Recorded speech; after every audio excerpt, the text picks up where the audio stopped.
আজকে তোমাদের সাথে আমি সবথেকে ইজি আর টেস্টি একটা স্যান্ডউইচের রেসিপি শেয়ার করব, যেটা বানাইতে তোমাদের 10 থেকে 15 মিনিটের বেশি সময় লাগবে না। ফার্স্টে আমি কিছু ইনগ্রিডিয়েন্টস নিয়ে নিয়েছি। এখানে মাংস সেদ্ধ করা আছে, চিকেন জাস্ট লবণ দিয়ে হালকা সেদ্ধ করা, দেন কিছু শসা আর গাজর গ্রেট করে নিয়েছি, আর এখানে আছে মিওনিজ আর লেবু। তোমাদের মিওনিজটা যদি আগে থেকে একটু সোর থাকে সেক্ষেত্রে তোমরা লেবুটা অ্যাভয়েড করতে পারো। আর ওপর থেকে আমি হালকা একটু গোলমরিচের গুঁড়া ছাড়িয়ে দিব। আর এদিকে আমি খুবই সিম্পল ভাবে কয়েকটা ব্রেড হালকা একটু এপাশ ওপাশ করে টোস্টের মতন করেছি।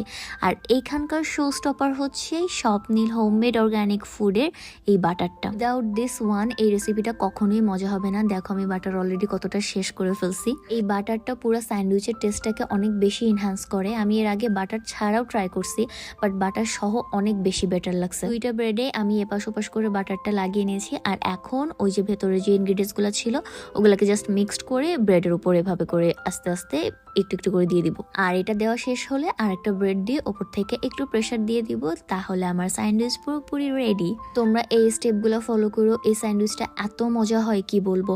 আর আমি আরেকটা জিনিসও বলতেছি, ওই আড়ঙের বাটারগুলো যদি তোমরা দাও ওইটা অনেক সল্টি, ওইটার টেস্টটা পুরোটা নষ্ট হয়ে যায়। So you can use this butter. তোমাদের সুবিধার্থে আমি ওনাদের পেজটা ট্যাগ করে রাখছি, তো তোমরা ওখান থেকে গিয়ে পারচেস করতে পারবে। Thank you so much for watching.